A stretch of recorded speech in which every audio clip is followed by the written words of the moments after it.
Halo, Assalamualaikum warahmatullahi wabarakatuh. Berjumpa lagi dengan saya, Suci Irwani, dosen pengampu mata kuliah Bahasa Indonesia. Baik, pada pertemuan kali ini kita akan membahas tentang penggunaan bahasa yang baik dan benar dengan memperhatikan kesantunan berbahasa. Nah, seperti yang kita ketahui bahwa fungsi dari bahasa yakni tidak hanya sebagai alat komunikasi yang berfungsi untuk menyampaikan sebuah informasi, tetapi mencerminkan kepribadian serta budaya kita. Nah, dalam interaksi sosial, kesantunan berbahasa menjadi salah satu aspek yang tidak bisa dipisahkan. Kesantunan dalam berbahasa tidak hanya membuat percakapan menjadi lebih menyenangkan, tetapi juga menciptakan suasana saling menghargai.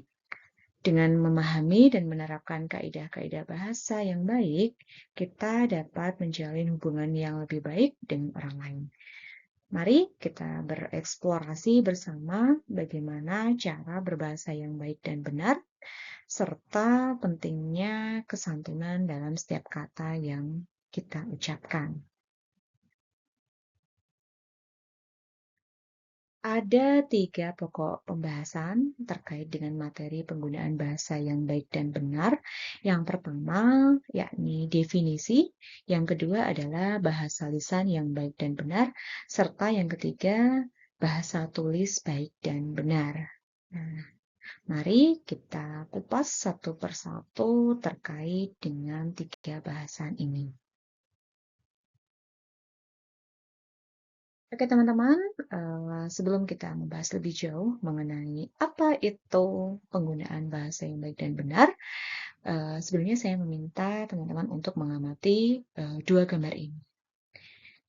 Adakah perbedaan dari kedua gambar ini? Nah, silahkan kalian cermati, kemudian kemukakan pendapat kalian di kolom komentar. Oke, terima kasih.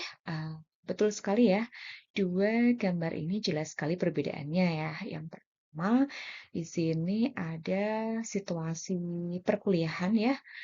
Di sini kita tahu situasi perkuliahan ini ditandai dengan ada mahasiswa, ada dosen ya. Kemudian ruang representatif ya. Selanjutnya pada gambar dua ada penjual dengan pembeli. Nah, di sini tentu berbeda ya dalam penggunaan bahasanya. Ada yang bisa menjelaskan bagaimana bahasa dalam kedua situasi ini? Ya, silakan. Oke, terima kasih. Jadi, keduanya ini memiliki perbedaan ya. Kalau gambar yang pertama atau di situasi konteks dalam perkuliahan ini lebih ini ya formal. Kemudian untuk yang gambar kedua, transaksi jual beli ini menggunakan bahasa yang santai. Nah, seperti itu. Nah, dari sini muncul pertanyaan, jadi seperti apa sih atau bagaimana penggunaan bahasa yang baik dan benar? Ada yang bisa menyimpulkan dari kedua gambar tadi? Oke, terima kasih. Selanjutnya, kita bisa menyimpulkan bahwa penggunaan bahasa yang baik dan benar di sini terkait dengan pemakaian kata dalam ragam bahasa yang serasi, selaras dengan tujuan mengikuti kaidah yang baik dan benar. Sehingga penggunaan bahasa Indonesia yang baik dan benar dapat kita simpulkan bahwa mampu menyampaikan maksud dan pesan sesuai dengan konteks dan situasi. Ya, jadi baik itu belum tentu benar, benar juga belum tentu baik. Karena apa? Karena ada beberapa hal yang harus diperhatikan dalam penggunaan bahasa tersebut, yakni konteks dan situasinya. Jika kita berada pada situasi yang santai, ya, ada di warung kopi atau di sebuah kafe, terus kita sedang berada di kantin, maka bahasa yang baik dan benar, yakni bahasa yang santai, bahasa sehari-hari. Beda dengan ketika kita berada dalam situasi rapat. Ya, kalau rapat tidak mungkin kita menyapa atasan kita dengan sapaan kamu, ya. Justru kita menggunakannya sapanya adalah bapak. ya. Tapi berbeda ketika kita berada dalam situasi yang santai, maka sapaan-sapaan, "Kamu, hai, apa kabar?" itu sudah sesuai. Selanjutnya, untuk bahasa lisan yang baik dan benar di sini ada 2 jenis ya. Yang pertama ragam formal dan yang kedua adalah ragam non-formal. Sesuai dengan, eee, namanya formal. Formal di sini tentu saja bahasa yang kita pergunakan untuk bertutur kata menggunakan ragam bahasa baku. Kemudian kita perhatikan intonasi, tempo, dan ekspresi ketika sedang berbicara. Dan tentu saja penggunaan ragam bahasa baku ini ada dalam situasi formal. Nah, yang kedua yakni situasi non-formal. Ini kebalikan dari formal. Kalau formal kita menggunakan bahasa yang baku, resmi, sesuai dengan kaidah, hindari sapaan-sapaan. Hai, halo, atau mungkin kamu. Tetapi kalau untuk yang situasi yang non formal, kita lebih santai. Karena apa? Situasinya ini lebih hangat semacam itu. Nah, hal yang harus kalian atau teman-teman perhatikan ketika menggunakan ragam bahasa non formal atau santai adalah sapaan untuk mitra tutur. Ya, perhatikan sapaannya. Gunanya untuk apa sih kita memperhatikan sapaan untuk mitra tutur? Hal ini tentu saja berkaitan dengan kesantunan atau kesopanan. Seperti itu. Sampai di sini teman-teman sudah bisa memahami? Baik, kalau sudah bisa memahami, kita lanjut pada pembahasan yang ketiga, yakni terkait dengan bahasa tulis yang baik dan benar. Oke ya, setelah teman-teman tadi sudah bisa menggunakan bahasa lisan yang baik dan benar, sekarang kita lanjut kepada penggunaan bahasa tulis yang baik dan benar. Ada 2 jenis, yakni bahasa tulis yang sifatnya resmi dan yang kedua adalah tidak resmi. Hampir sama dengan bahasa lisan ya. Untuk bahasa resmi tentu saja kita harus memperhatikan ragam bahasa berdasarkan topik pembicaraan. Kita mau menulis topiknya tentang apa ya? Kalau topiknya tentang jurnalistik, maka ragam bahasa jurnalistik yang kita gunakan. Kalau itu misalnya tentang sastra, berarti ya ragam bahasa sastra.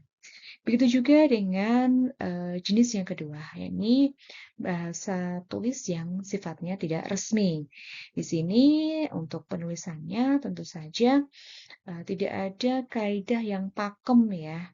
Tentunya di sini tergantung pada pola penulisan dari si penulis itu sendiri. Meskipun demikian, tetap nilai kesantunan, nilai kesopanan, baik dalam ragam atau bahasa lisan dan bahasa tulis itu harus kita perhatikan. Jangan sampai kita melanggar nilai-nilai kesantunan sehingga lawan bicara kita merasa terganggu atau mungkin tidak nyaman, bahkan tersinggung dengan tuturan atau ucapan yang kita berikan.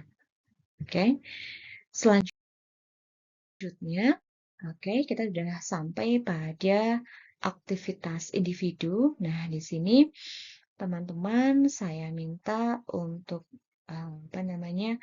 mengklik link tautan di bawah ini. Ada 2 link tautan.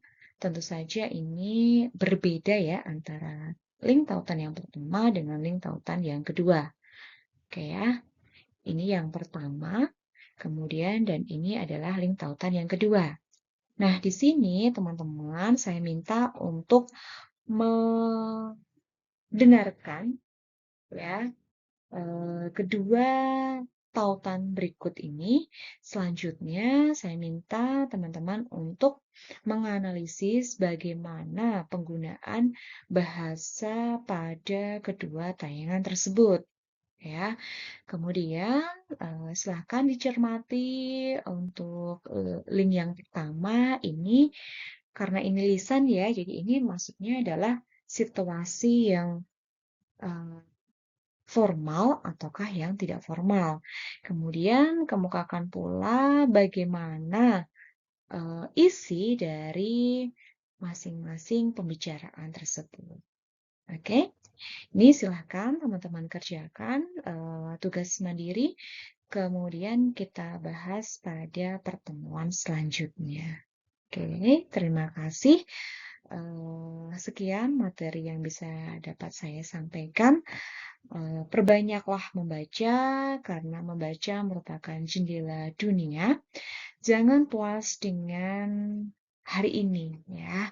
Hauslah akan ilmu sehingga teman-teman termotivasi untuk mau belajar menjadi pribadi yang lebih baik. Santunlah dalam berbicara, santun pula dalam menulis. Karena ada peribahasa mengatakan mulutmu adalah harimaumu. Jadi berhati-hatilah ketika menggunakan atau ketika kita berbicara. Terima kasih, semoga bermanfaat dan kita ketemu lagi pada pertemuan selanjutnya. Oke, terima kasih dan saya akhiri. Wassalamualaikum warahmatullahi wabarakatuh.